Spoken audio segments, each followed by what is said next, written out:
নমস্কার বন্ধুরা, বাংলার ইনভেস্টর ইউটিউব চ্যানেলে আপনাদের সকলকে স্বাগত জানাই। আজকের দিনেও দেখতে পাচ্ছেন নিফটি ফিফটি 1.24% বেড়েছে, 283 পয়েন্ট বেড়েছে এবং আমাদের যে বিএসসি সেন্সেক্স আছে সেটাও 1.19% বেড়েছে। টানা 3 দিন ধরে শেয়ার মার্কেট কিন্তু ভালোই পারফর্ম করছে। চলুন এই শেয়ার মার্কেট কেন ভালো পারফর্ম করছে এই কারণটা জেনে নিই। দেখুন, শেয়ার যে বাড়ছে বা শেয়ার কমছে শুধু সেই বাড়া কমা দেখলেই হবে না। এই শেয়ার কেন বাড়ছে বা কমছে বা গোটা শেয়ার মার্কেটে কেন বাড়ছে বা কমছে সেইগুলোও জানা কিন্তু অত্যন্ত প্রয়োজন। গতকালই দেখেছিলেন আমেরিকার যে ফেডারেল রিজার্ভ তার যে রেটের ডিসিশন সেটা কিন্তু প্রকাশ পেয়েছে। কাল যে আমেরিকার রিজার্ভ ব্যাংক ফেড তার যে চেয়ারম্যান জেরেমি পাওয়েলজি তিনি কিন্তু কোনো ধরনের রেট কাট করেননি। তবে এইখানে দেখতে পাচ্ছেন Fed signals two rate cut in 2025, অর্থাৎ এই বছর 2025-এর মধ্যেই দুটো রেট কাট করার সিগন্যাল কিন্তু জেরেমি পাওয়েলের যে বক্তৃতা সেখান থেকে পাওয়া গেছে। সেই কারণের জন্যই দেখতে পাচ্ছেন আমেরিকান যে ডাউ জোন্স আছে সেটা গতকাল 0.92% বেড়েছে। নাসড্যাক ইন্ডেক্স এটাও 1.41% বেড়েছে। S&P 500 এটাও 1.08% বেড়েছে। তো আজকে ইন্ডিয়ান শেয়ার মার্কেট কেন বাড়লো? Expectation of further rate cuts by the US Fed and RBI, অর্থাৎ ইউএস এর ফেড যদি রেট কাট করে তাহলে কিন্তু আরবিআইও রেট কাট করবে এবং একটা রিসেন্ট সম্ভাবনা আছে যে আরবিআই এপ্রিল মাসে তার যে রেট সেটা কমাতে পারে। এইখানে দেখতে পাচ্ছেন গতকাল ইউএস এর যে ফেডের চেয়ারম্যান জেরেমি পাওয়েলজি তিনি যে বক্তৃতা দিয়েছেন সেখানে বলা হয়েছে the rate reduction cycle has not ended and that there could be two rate cut this year, অর্থাৎ রেট কাটের যে সম্ভাবনা সেটা এখনো শেষ হয়ে যায়নি। এই বছরের মধ্যে এখনো দুটো রেট কাট হতে পারে। এছাড়াও ইন্ডিয়ান যে শেয়ার মার্কেটের শেয়ারগুলো সেইগুলো একটা ডিসেন্ট ভ্যালুয়েশন জোনে চলে এসেছে, অর্থাৎ অনেকদিন ধরে মার্কেট পড়ার পর এখন যেই দামে চলছে অনেক বড় বড় ইনভেস্টররা মনে করছে এই দামগুলোই সেই সব স্টকের কিন্তু পারফেক্ট দাম। এছাড়াও মিড ক্যাপ এবং স্মল ক্যাপ যে স্টকগুলো আছে আর trading below long term average PE, তার লং টার্ম যে এই মিড ক্যাপ এবং স্মল ক্যাপ স্টকের পি রেশিও থাকে এখন সেই স্টকগুলোর পি রেশিও অনেকটাই নিচে আছে এবং ঠিকঠাক ভ্যালুয়েশনে থাকার জন্য স্টকগুলোতে বড় বড় বাইং দেখা যাচ্ছে। এরপরে যদি দেখেন ইন্ডিয়ার যে জিডিপির ডেটা সেটা ওই যে রিসেন্ট ডিসেম্বর সেখানে 6.26% বেড়েছে এবং আমাদের দেশের যে মুদ্রাস্ফীতি বা ইনফ্লেশন বা সিপিআই ডেটা সেটাও দেখতে পাচ্ছেন 4.26% থেকে কমে 3.61%-এ চলে এসেছে। এই ইনফ্লেশন কমাটাও একটা ভালো খবর এবং ইন্ডিয়ার যে ইন্ডাস্ট্রিয়াল প্রোডাকশন সেটাও 5% হারে বৃদ্ধি পেয়েছে। এরপরে চলুন কিছু স্টক নিয়ে আলোচনা করা যাক। এই জেপি অ্যাসোসিয়েট এই কোম্পানিটা দেখতে পাচ্ছেন আগের দিনে আপার সার্কিট লেগে বন্ধ হয়েছে। দেখুন কোম্পানিতে এখন কিন্তু ইনসলভেন্সি কেস চলছে, মানে এই কোম্পানিটা লিকুইডেট হয়ে যাবে এবং কোনো বড় কোম্পানি হয়তো এই কোম্পানিটাকে কিনে নিতে পারে। সেইখানে দেখতে পাচ্ছেন আদানি, জেএসডব্লিউ, বেদান্ত এই বড় বড় গ্রুপগুলো এই কোম্পানিটাকে কেনার জন্য তাদের যে বিড বা নিলামের দাম সেটাকে রেখেছে। এই কোম্পানিটার কাছে বর্তমানে 17,300 কোটি টাকার অ্যাসেট আছে। শুধু এই আদানি, জেএসডব্লিউ এবং বেদান্তই নয়, এর সঙ্গে দেখতে পাচ্ছেন ডালমিয়া ভারত, জিন্দাল পাওয়ার, জিএমআর, ওয়েলস্পুন অ্যান্ড টোরেন্ট এই বড় বড় কোম্পানিগুলো এই যে জয়প্রকাশ অ্যাসোসিয়েটকে কেনার জন্য তাদের বিড লাগিয়েছে। এই বড় বড় কোম্পানিগুলোর বিড লাগানোর কারণে এই জেপি অ্যাসোসিয়েটের মতো ফিনিশটাকে পরিণত হওয়া কোম্পানিটাও আজকে আপার সার্কিল লেগে বন্ধ হয়েছে। এরপরে যদি দেখেন এনসিসি লিমিটেড কোম্পানিটা দেখতে পাচ্ছেন আজকের দিনে 2.32% বেড়ে বন্ধ হয়েছে। NCC share zoom 6% on securing LOA for রেস 2,130 crore অর্ডার। এই কোম্পানিটা অন্ধ্রপ্রদেশ সরকারের তরফ থেকে 2,130 কোটি টাকার একটি নতুন অর্ডার পেয়েছে। এর পরের যে কোম্পানিটা ship building company Garden Reach ship builders and engineers, কোম্পানিটা দেখতে পাচ্ছেন আজকের দিনে 4.49% বেড়ে 1,715.10-তে বন্ধ হয়েছে। জিআরএসি share carry 6% after signing move with Nagaland PWD for modular still bridge. এই যে জিআরএসি কোম্পানিটা নাগাল্যান্ড সরকারের যে পিডব্লিউডি আছে তাদের থেকে মডিউলার স্টিল ব্রিজ তৈরি করার জন্য একটি নতুন অর্ডার পেয়েছে এবং এই যে ডিলটা হয়েছে এটা নর্থ ইস্টার্ন স্টেট থেকে এই কোম্পানিটার পাওয়া প্রথম অর্ডার। তো সুতরাং পরে এই কোম্পানিটা ওই নর্থ ইস্টার্ন দিকগুলো থেকে আরো বড় বড় অর্ডার পেতে পারে। এই কারণের জন্য স্টকটা গিয়ে 6%-এর র্যালি দেখিয়েছে। এরপরে ডিফেন্স সেক্টরের আরো একটি company Parash defence and space technology limited, কোম্পানিটা দেখতে পাচ্ছেন আজকের দিনে 4% বেড়ে বন্ধ হয়েছে। পরশ defence share jump 9% after 142 crore order win from DRDO. এই যে পরশ ডিফেন্স কোম্পানিটা আছে এটা ভারত সরকারের যে ডিআরডিও আছে তাদের তরফ থেকে 142 কোটি টাকার অর্ডার জিতেছে। এরপরে যদি আদানি গ্রুপে দেখি, Adani enterprise share in focus as copper and mules WNC entry. WNC মানে হচ্ছে ওয়ার অ্যান্ড কেবিল। এই যে আদানি এন্টারপ্রাইজের যে একটা আর্ম আছে কুচ কপার, তারাই ওয়ার এবং কেবিল এই সেগমেন্টে তাদের এন্ট্রি নিতে চলেছে। এই কুচ কপার কি করে? এই কুচ কপার মূলত কপার বা তামা তৈরি করে।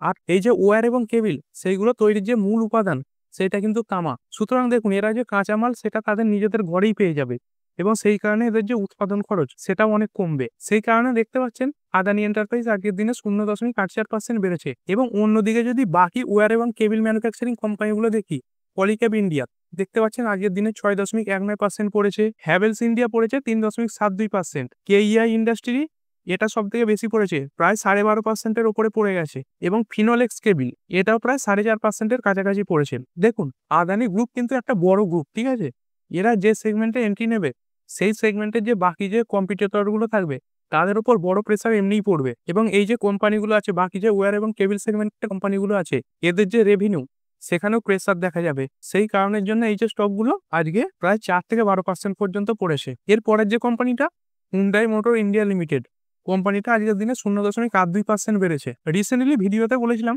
টাটা মোটর এবং মারুতি সুজুকি তাদের যে গাড়ির দাম সেইগুলোই এপ্রিল মাস থেকে বাড়াতে চলেছে, এবং এই হুন্ডাই যে মোটর ইন্ডিয়া কোম্পানিটা আছে এরাও তাদের গাড়ির দাম 3% বাড়াবে, এটা তারা ঘোষণা করে দিয়েছে। এই গাড়ির দাম বাড়ালে কোম্পানির যে প্রফিট মার্জিন আছে সেটাও বেড়ে যাবে এবং তাদের যে নেট প্রফিট সেটাও বাড়বে। এর পরের যে কোম্পানিটা ইন্ডিগো বা ইন্টারগ্লোব এভিয়েশন লিমিটেড, কোম্পানিটা কালকেই কভার করেছিলাম, দেখতে পাচ্ছেন আজকের দিনে 2.20% বেড়েছে। IndiGo shares jump 4%, scales to another record high on healthy Outlook.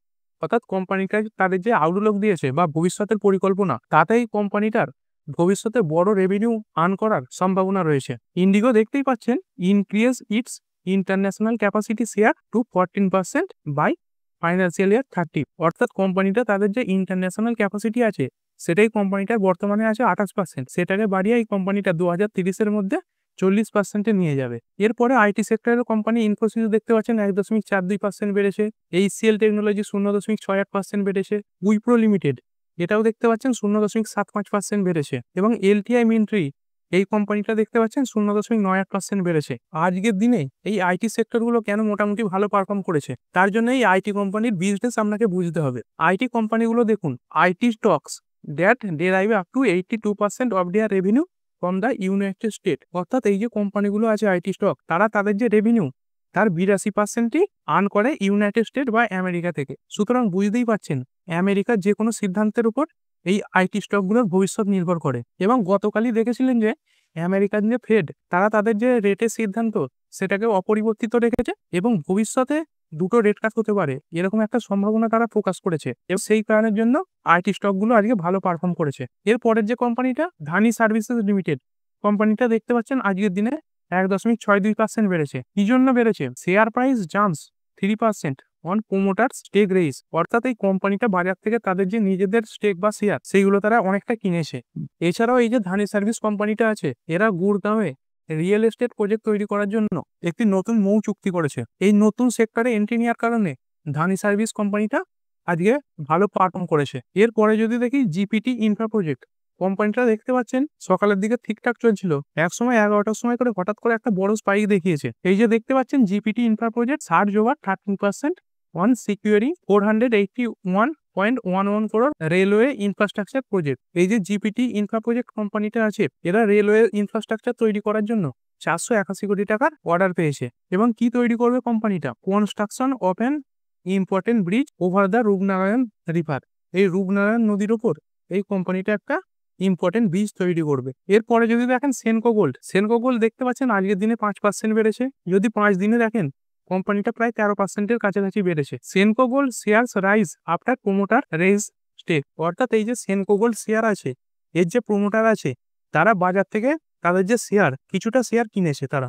এই যে দেখতে পাচ্ছেন কোম্পানির promoter Shubhankar Sen, trustee of Jai Hanuman Shri Siddhivinayak trust, peak 1,61,000 shares on March 17। অর্থাৎ মার্চের 17 তারিখে এই যে কোম্পানির ট্রাস্টি কোম্পানিটা আছে এরা বাজার থেকে প্রায় 1,61,000 শেয়ার কিনেছে। এবং যখন কোনো কোম্পানি বাজার থেকে তাদের নিজেদেরই শেয়ার কেনে সেটাকে সেই যে স্টক বা শেয়ার তার পক্ষে একটা ভালো সিদ্ধান্ত বলে ধরা হয়। এরপরে যদি দেখেন জি এন্টারটেনমেন্ট এন্টারপ্রাইজ লিমিটেড, আজকের দিনে কোম্পানিটা প্রায় 2.90% বেড়েছে। এই যে দেখতে পাচ্ছেন সিএলএস কোম্পানিটা আছে এরা টার্গেট দিয়েছে এই যে জি শেয়ার 1 থেকে 2 বছরের মধ্যে ডবল হতে পারে এবং আউট পারফর্ম রেটিং দিয়েছে। এই কারণের জন্য জি শেয়ারটা আজকের দিনে বেড়েছে। এরপরে যদি দেখেন ভারতী এয়ারটেল, ভারতী এয়ারটেল আজকের দিনে 4%-এর উপরে বেড়েছে। Bharti Airtel share soar 4% on becoming top telecom operator in Kerala. অর্থাৎ কেরালা রাজ্যে এই যে Bharti Airtel top telecom operator হিসেবে চিহ্নিত হয়েছে। বাকি যে অপারেটরগুলো আছে, এই জিও ধরুন, ভোডাফোন ধরুন, তাদের থেকেও বেশি সাইটে এরা তাদের কাজ করেছে এবং এখনো পর্যন্ত এই রাজ্যে কোম্পানিটার মোট সাইট সংখ্যা হয়েছে 11,000, যা দেখতে পাচ্ছেন the most by any telecom operator.